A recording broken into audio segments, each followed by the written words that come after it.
إن الحمد لله نحمده ونستعينه ونستغفره ونعوذ بالله من شرور أنفسنا ومن سيئات أعمالنا من يهده الله فلا مضل له ومن يضلل فلا هادي له وأشهد أن لا إله إلا الله وحده لا شريك له وأشهد أن محمدا عبده ورسوله. Indeed, God deserves all praise. We praise Him, ask for His help and ask for His forgiveness. We ask for God's protection from the evil of ourselves and the evil of our actions. Whoever Allah has guided, then no one can misguide him. And whoever Allah has led astray, then no one can guide him. I bear witness that there is no God worthy of worship except Allah alone, and I bear witness that Muhammad sallallahu alayhi wasallam is a slave and messenger. May the peace and blessings of Allah be upon him, his family and the righteous. يا أيها الذين آمنوا اتقوا الله حق تقاته ولا تموتن إلا وأنتم مسلمون. O you who believe, be mindful of Allah as is due and make sure you devote yourselves unto Him in your dying moment. يا أيها الناس اتقوا ربكم الذي خلقكم من نفس واحدة وخلق منها زوجها وبث منهما رجالا كثيرا ونساء واتقوا الله الذي تساءلون به والأرحام إن الله كان عليكم رقيبا. O people, remember your Lord who created you from a single soul, and from it created its mate, and from the pair of them separated countless men and women far and wide. Be mindful of Allah, in whose name you make requests of each other. Be careful not to break family connections. Allah is always watching over you.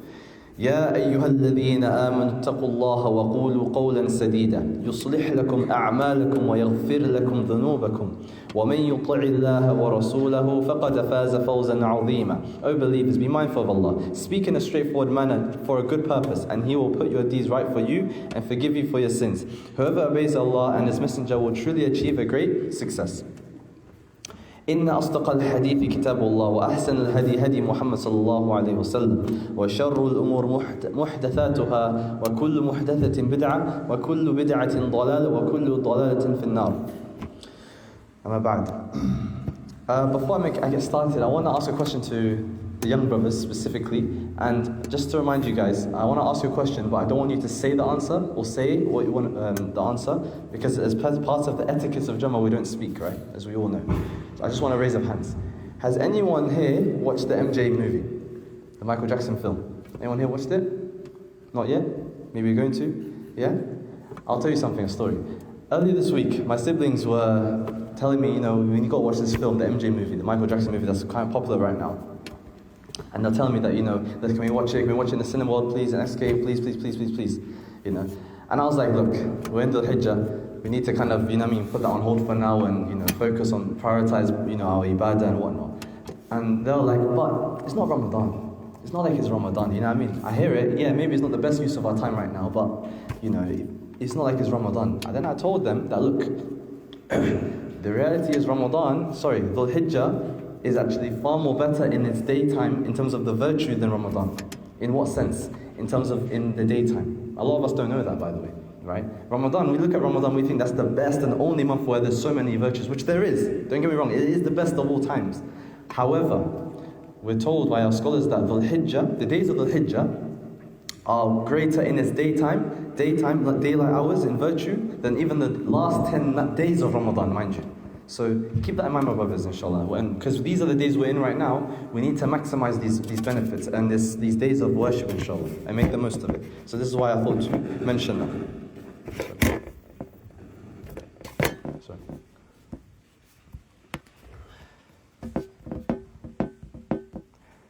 So, what are the virtues of these, which I explained to them, the virtues of Dhul Hijjah, which we're in right now?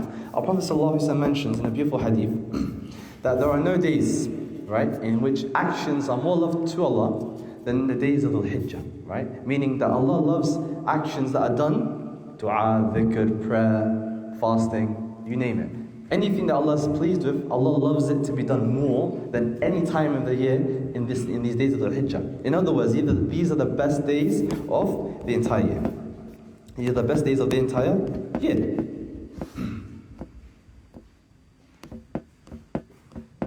And also, which inshallah we can talk about a bit more later, is the day of Arafah, which is going to be inshallah next Tuesday.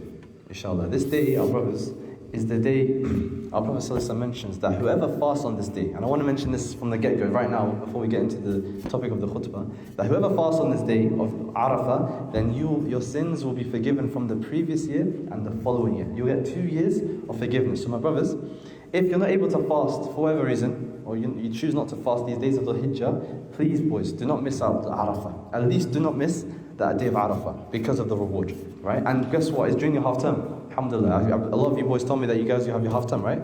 So make the most of it. Fast that day. The hours are long, but at least you're not going to be in school burning, right? Struggling that hard. So make that sacrifice, inshallah. Now,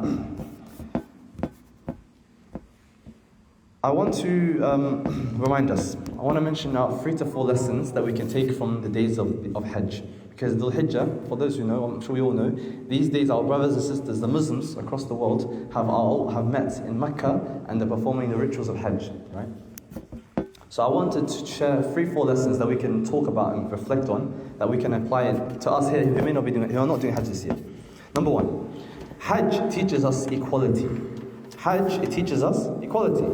When you come to Mecca, when you come to the Kaaba and you're performing the rituals of Hajj, you're going to find people, mind you, who are the poorest of the poor, the rich of the rich, people who are very famous. Yes, you've seen those videos of celebrities, in the Hajj, in the Kaaba, I'm doing Tawaf, I'm doing Hajj, right? So you see famous people there, right? And many other people, and people who are less famous, right? Hajj teaches us that everyone in the eyes of Allah, in the sight of Allah, are the same. Inna akramakum indallahi atqakum. What makes you worth, your worth and your value is based on your taqwa, on how close you are with Allah subhanahu wa ta'ala. That's really what counts, boys. And a lot of the time, when we're in school growing up, let's be honest, and you guys, I'm sure this is the case, we seek validation. We get peer pressure, we seek validation from our peers, because we sometimes feel that inferiority complex. We feel that our worth is based on how many people rate me, who like me, right? But the reality is, in front of Allah, it does not matter. And really and truly, as a Muslim, that shouldn't matter. Sometimes you can be, like I mentioned to you guys previously, you can be the only one praying in your school maybe, or the only one fasting, believe it or not. Yeah, that happens, right? You can be that awkward odd one out. And as human nature, as humans, we don't like to be odd one out. That's part of our social construct that Allah designed us. We want to be people who are, part of a community. That's why we have Hajj. That's why we have the Ummah, the Prophet says, we're part of this Ummah, because that's what we're about. But there's times and places when you have to take a stance. You have to be firm on your values, embrace who you are, and not given to pressure, right?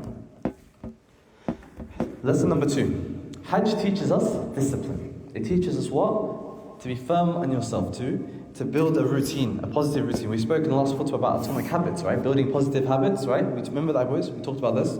So, Hajj, when those are in Hajj, if you've been Umrah even, you'll know it's not easy. It's not easy. I pray Allah gives me the opportunity to go Hajj one day, but if you don't Umrah, you have somewhat of a taster. Just imagine Hajj. What I'm trying to say, how crowded it is, how congested it is. Honestly, you walking in that crowd of people in the tawaf and trying to doing what you got to do, someone's gonna push and shove you. One time I was doing my Umrah. One guy, I know he didn't mean it in bad spirit, but one time he barged me very hard, man. I felt that my shoulder went, yo.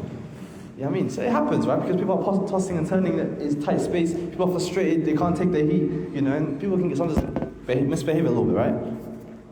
But when you're doing Hajj, boys, just to let you know, don't lose your cool. Do not lose your cool, because that could possibly lose your Hajj. No, it will lose your Hajj, right? Because we're told in the Quran, Allah says that whoever performs Hajj, let there be no obscene speech, no swearing, no cussing, right? No disobedience and no arguing in the days of Hajj, while you're doing Hajj. So we have to be patient, brothers. So Hajj basically teaches that discipline, teaches that consistency, that adab and respect, even when you're not getting that back, right? Controlling your tongue, controlling your eyes, controlling your anger, controlling your temper, etc. Right? Number 3, and this is I want to take some time on this lesson specifically, because I'm going to bring it back in the second khutbah. Hajj teaches us sacrifice. Hajj that we're in right now, boys, it teaches us sacrifice. And the famous incident, as we all know, is the Prophet Ibrahim alayhi salam, right? As we know the famous story, we all know the story, right? He was commanded to sacrifice his only beloved son. And he prayed to Allah for decades for a son, right? And Allah eventually gave it to him. And shortly after, he had the dream where he was told, Ibrahim, you need to slaughter your son. You need to give him up, right? Hand him, you need to surrender him, kill him. And that was very hard, obviously, for Ibrahim. But what did he do? He spoke to his son first of all. He said, so, oh son, I was commanded by Allah in a dream, because we know prophets' dreams are revelation, right? It's a command from Allah. And Allah said to him, Ismail and his son told him, oh my dear father, do what you've been told. I'm going to inshallah be from the patient. So do what Allah told you and leave the rest to Allah. So again, he laid his son down, his beautiful son, and he got the knife, and as soon as he went for the strike, to sacrifice his son, well, they say, the narration say that he was slaughtering, but when he opened his, because he obviously had his eyes covered, right? He opened and he saw a ram that was slaughtered in front of him, and his son Ibrahim was on the side. He was protected, right? So the point is, he made that sacrifice to Allah, not knowing what the outcome was, and Allah subhanahu wa ta'ala blessed him with not just a ram as a sacrifice, which would become a ritual that we do today, Qurban. We all know the Qurban that we do, and you can donate to Qurban, get your Qurban with you, Kim, inshallah. But also Allah blessed him with a second son. And this is something beautiful, boys, to know, that if you sacrifice something for Allah's sake, Allah will replace it with something better for you. And in this case, Ibrahim didn't lose anything. Because of the trust he had with Allah, Allah blessed him, what? With another son, Ishaq, right? So this is something, my brothers, to bear in mind. That sometimes you're in a situation where you got to compromise your deen, maybe. You feel that way, you know what I mean? It's getting a bit hot out there, the girls are looking pretty out there, you know what I'm saying? And, everyone's dating, why can't I date, you know what I'm saying? Or this and that, you get my point, boys. Sometimes you might be in those uncomfortable, awkward situations where you feel you have to just fit in, as I said to you boys earlier. But that's not the option. You shouldn't feel that's an option. Haram should never be an option. Are we together, boys? Haram, doing something that's wrong, should never ever be an option. Ever. Right? All you got to do is stand firm with Allah, and Allah will bless you, inshallah. Right?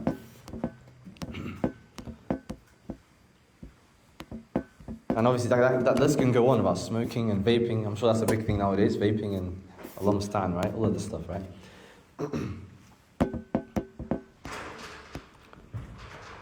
Last lesson before we close this khutbah is that Hajj reminds us, lesson 5, of the Day of Judgment. When you go Hajj, you're wearing a white cloth. For those who know the ihram, right? The white two pieces of cloth. By the way, that shroud that you're wrapped on, is the same white shroud you're going to be wrapped in when you die. When you're being buried, that's the same shroud that you wear in ihram, that you wear in Hajj, that you're going to be wearing when you're in your grave. When you're down on the grave, that's what you're going to have to wear, boys. And myself and everyone, every single person. So what does Hajj teach us, boys? That Allah subhanahu wa ta'ala, that time is ticking. That we're going to return back to Allah one day. And we're going to meet Allah subhanahu wa ta'ala obviously alone. We're going to leave this world alone. And one day we're going to gather together in a way like we do in Hajj, like we are doing now. We're going to stand in front of Allah subhanahu wa ta'ala. So on that note, boys, remember your purpose of life. Remember your duty to Allah subhanahu wa ta'ala. Remember Him, worship Him, be close to Him. Even when it gets hard, the reward is greater. Yeah? Be firm on your principles, be proud of who you are as a Muslim, embrace the identity, alhamdulillah, and Allah subhanahu wa ta'ala will protect you and look after you. And one of the ways that we can do that is, number one, is fixing our salah. Boys, if you're not praying, salah, make your salah happen. Yeah? Pray. Keep that up, inshallah. That's the first thing Allah's going to ask you on Judgment Day, by the way, is your salah. Right? If your salah is good, inshallah, many of your other actions will be, inshallah, well and good. And by the way, Allah says that salah is a protection from evil. We talk about the fitna and how it's hard to lower our gaze because sometimes a lot of naked women out there in the summer, especially in the summer. But what's going to keep you grounded is two things.